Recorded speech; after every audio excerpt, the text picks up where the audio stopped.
Ceci est un livre audio autogénéré par Google. Préface. Notre société d'aujourd'hui est en crise. Crise morale, crise de l'école, crise économique, crise environnementale, crise sanitaire, Covid-19 et bien d'autres. Ces crises sont à la base des fléaux que nous déplorons tous. Nombreux décès lors des accouchements, avortements criminels, abandon d'enfants par des parents jeunes, prolifération du phénomène enfant dans la rue, délinquance violente, Koulouna, mouvement de remise en question des valeurs sociétales dont l'intégrisme religieux, etc. Pour envisager un développement durable de la société, une requalification du système éducatif en vue d'une prise en charge de l'homme dès le début de sa conception jusqu'à l'âge adulte s'impose. En effet, l'éducation en tant que vecteur de développement a pour objet l'épanouissement de l'individu et par ricochet, de la société. Elle est avant tout le moyen par lequel la société renouvelle perpétuellement les conditions de sa propre existence. De fait, l'éducation nous conduit à la civilisation et à l'humanité. Elle est la colonne vertébrale de la société, car elle fait promouvoir la perfectibilité de l'homme ou celle de ses facultés. Elle englobe tous les axes et secteurs de la vie humaine. De là, l'éducation est le moteur, le poumon, l'élément clé, la garantie du développement humain et de la transformation intégrale d'une société. Elle est donc la clé de voûte du progrès et aide l'homme à avoir le goût ou l'amour du travail. L'éducation conduit l'homme au bien-être individuel et collectif. C'est dans cette perspective qu'une conférence internationale sur l'éducation prénatale naturelle, sous le thème « Éducation prénatale naturelle, 9 mois pour changer le monde », s'était tenue du 29 au 31 octobre 2012 à Kinshasa. Les participants à ces assises avaient entre autres émis comme recommandation la formation des formateurs en éducation prénatale naturelle.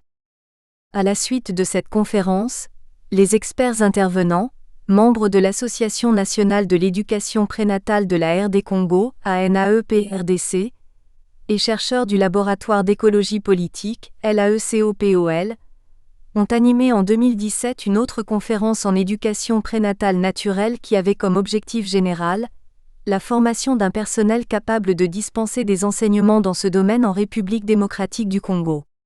Il s'agissait pour ces chercheurs de créer à partir de leurs recherches une convergence stratégique entre l'éducation prénatale naturelle et leurs différents domaines d'enseignement, en vue d'un ancrage académique à cette nouvelle discipline en émergence. L'éducation prénatale naturelle constitue cette andragogie par la société des parents de l'enfant à naître en vue de l'éducation de ce dernier. Elle vise dans un premier temps un accouchement moins pénible et plus tard, la disponibilité dans la société des êtres sains, forts, équilibrés et intelligents. Elle a comme champ d'expérimentation la famille, cellule sociétale de base où se forge la personnalité et le caractère de tout homme, de toute femme et cela, depuis le sein de sa mère. C'est ainsi qu'hier, les Mongo avaient initié des pratiques pour sécuriser la femme enceinte et garantir la naissance d'un enfant voulu beau, brave et sage. Ces savoir-faire et savoir-être qui forment le cursus éducatif sont des savoirs millénaires susceptibles de piloter tout le processus de vie de l'enfant à naître, sa mère servant de catalyseur. C'est en cela qu'a consisté et consiste encore l'éducation prénatale naturelle. Le présent ouvrage arrive au bon moment avec comme contenu 6 contributions, qui, à partir des documents écrits, des proverbes et des récits oraux des personnes ressources ainsi que des données expérimentales, dans une perspective dialectique, proposent au lecteur les enseignements sur l'éducation prénatale naturelle, telle qu'elle est vécue en République démocratique du Congo. Avec l'espoir que cet ouvrage parvienne à traduire le sentiment d'avoir souligné le rôle majeur de l'éducation prénatale naturelle sur le développement de la personne humaine, dans la perspective du développement durable, conçu dans sa problématique en République démocratique du Congo, et ses modèles pour pallier les carences constatées, les auteurs auraient réussi à atteindre le but qu'ils se sont assignés. Nous ne pouvons que recommander la lecture de cet ouvrage qui rend compte d'une matière atypique, mais intéressante et utile pour l'épanouissement de toute société par le moyen de ses ressources humaines. José MangalumobhEagbada, professeur de démographie, directeur de l'Institut de recherche économique et sociale, IR, Université de Kinshasa. Présentation des auteurs.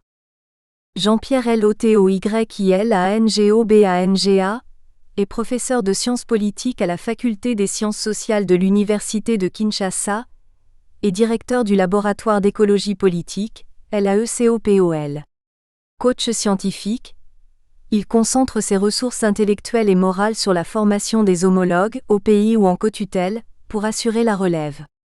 Chercheur au Centre congolais d'études stratégiques et de recherche en relations internationales, CECERI, il est également membre de l'Association nationale de l'éducation prénatale de la RD Congo, ANAEPRDC.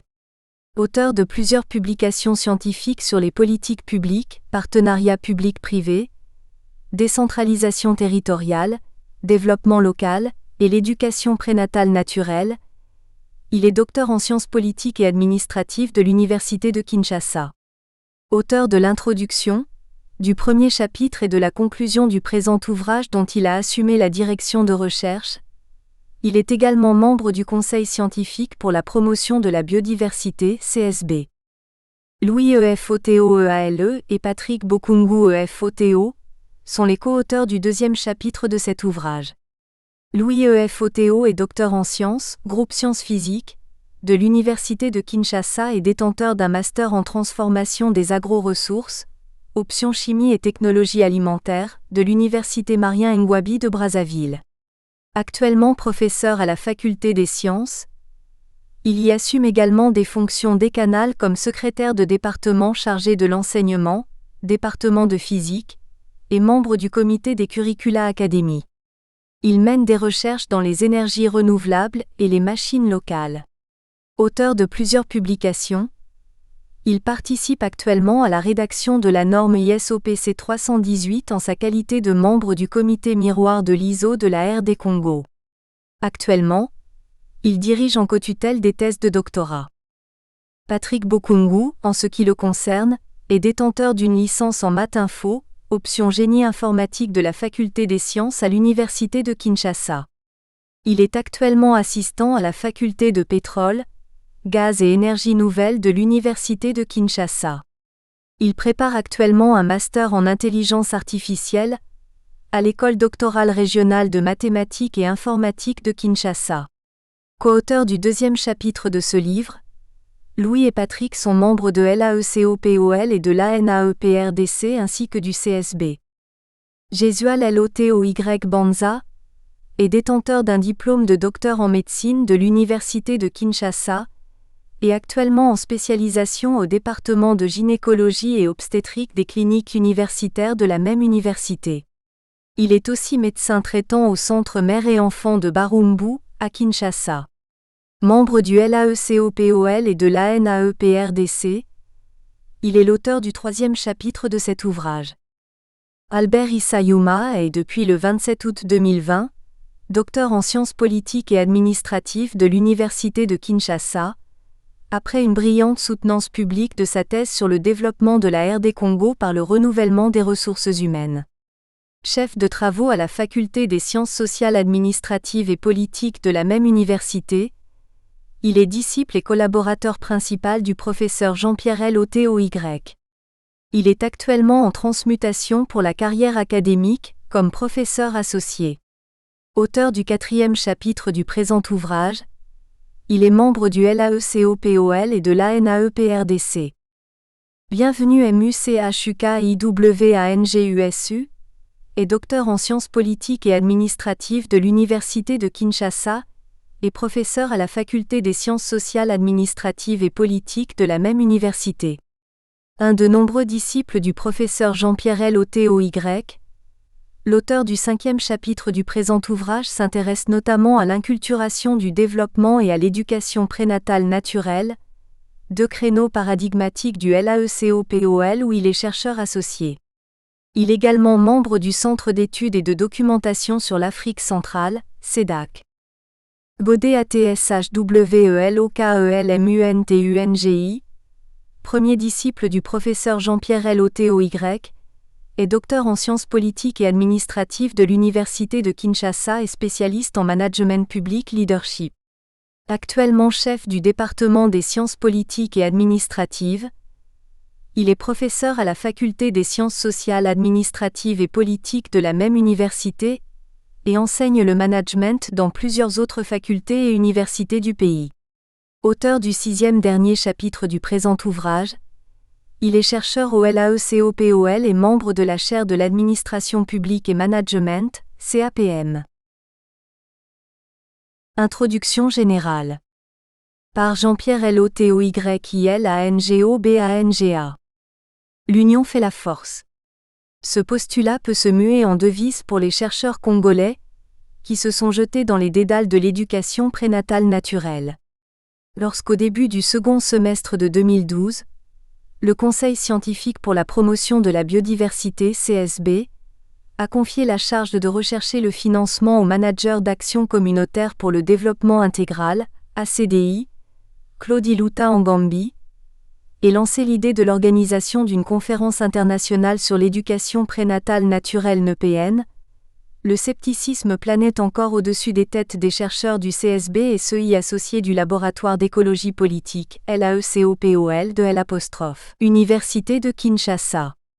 Cependant, sans attendre et sous l'impulsion de l'éminent biologiste primatologue et directeur général du CSB, professeur Mbomba Nseu Bekli, sorti des entrailles de l'université de Kyoto, Japon, l'équipe s'est mise au travail, suscitant ainsi une dynamique extraordinaire qui a conquis tout le monde.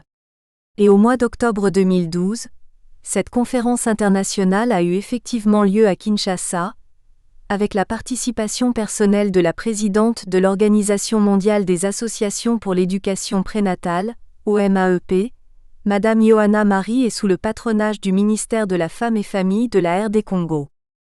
Depuis cette conférence, les chercheurs du CSB et leurs collègues du LAECOPOL se sont lancés dans une sorte de convergence parallèle pour non seulement poursuivre des recherches et publications sur l'EPN mais aussi lui trouver une connivence dans leurs enseignements à l'université de Kinshasa. Cela va permettre notamment à la physique, à l'initiative de professeur Louis Efotoil, et à la science politique, sous le leadership du professeur Jean-Pierre Lotoyilangobanga, d'y recourir pour un travail de pionnier. Dans le cadre notamment de nos enseignements en sciences politiques, la redécouverte de cette pratique sociale nous a permis de comprendre que la femme enceinte, biotope de l'enfant à naître, est le vrai berceau d'une nouvelle humanité, et l'éducation prénatale naturelle le fondement de la personnalité individuelle, qui permet de saisir les incidences réciproques entre l'homme et son écologie par rapport à la conduite humaine. La déontologie professionnelle y procède en grande partie, étant donné que c'est dans l'œuf que le hibou apprend à ululer. En fait, l'éducation prénatale a une influence sur d'autres domaines de recherche qui y ont fait, en revanche, des incursions pour arrondir les angles. Les travaux de professeur Louis Efoto, par exemple, démontrent la relation étroite qui existe entre la physique quantique et l'éducation prénatale naturelle dans la vie de l'enfant à naître ou de l'adulte qu'il deviendra. En parallèle, dans l'enseignement de l'adaptation du système politique à son environnement, nous indiquons la relation transitive qui s'établit entre l'éducation prénatale naturelle et la socialisation politique qui, elle, demeure l'agent causal des attitudes et cultures politiques. Nous sommes ainsi persuadés qu'une éducation prénatale naturelle réussie peut permettre à une société d'avoir de bons citoyens et des dirigeants équilibrés. Bien plus, la biologie cellulaire et l'éducation prénatale naturelle, avons-nous également écrit, démontrent comment l'enfant dans le sein de sa mère intériorise un certain nombre de stimuli qui conditionneront son comportement futur dans la société. Des recherches commencées depuis 2012 et qui se poursuivent au laboratoire d'écologie politique, LAECOPOL, et cela, en partenariat avec le Conseil scientifique pour la promotion de la biodiversité, CSB, et l'Action communautaire pour le développement intégral, ACDI, tracent plusieurs perspectives innovantes pour un dialogue interdisciplinaire. L'éducation prénatale naturelle, ce coaching pédagogique de la société et des parents de l'enfant à naître en vue de l'éducation de ce dernier, poursuit deux objectifs majeurs, à savoir, obtenir des personnes de qualité, de valeur, et rendre l'accouchement moins pénible. Cette éducation prénatale est la base de toute éducation. Elle donne aux enfants des racines et des ailes pour l'épanouissement de la société. Elle constitue le socle d'un développement et d'une paix durable. Elle trouve dans la famille son champ d'expérimentation et ses acteurs privilégiés. Depuis les temps immémoriaux, la famille, cellule de base de la société, est demeurée à la fois un centre d'apprentissage et un banc d'essai, car tous les hommes et toutes les femmes sont d'abord et avant tout initiés et testés en famille. D'une façon générale, c'est là que se forge l'homme et se secrètent les germes de sa personnalité, c'est là la moule de caractère. La famille, à travers les âges, est un milieu où se cultive l'excellence. Dans la société traditionnelle africaine, notamment chez les Mongo de la RD Congo, l'on considère qu'une personne issue d'une bonne famille est généralement prédisposée à être un bon citoyen, un bon meneur d'hommes, un bon dirigeant. La référence à la famille devient un critère important dans le choix des individus pour la direction de telle ou telle autre activité d'intérêt communautaire. Il en est ainsi lorsque deux personnes, un jeune homme et une jeune femme, veulent se marier. On jette un regard inquisiteur sur leurs familles respectives, parce que le mariage est une réalité communautaire et la sagesse africaine estime que ce sont les deux familles ou clans qui se marient. Une nouvelle famille se constitue et emporte avec elle le patrimoine génétique, psychique, moral et culturel des deux familles précédentes. C'est de là, nous semble-t-il, qu'est né l'adage « tel père, tel fils, telle mère, telle fille ».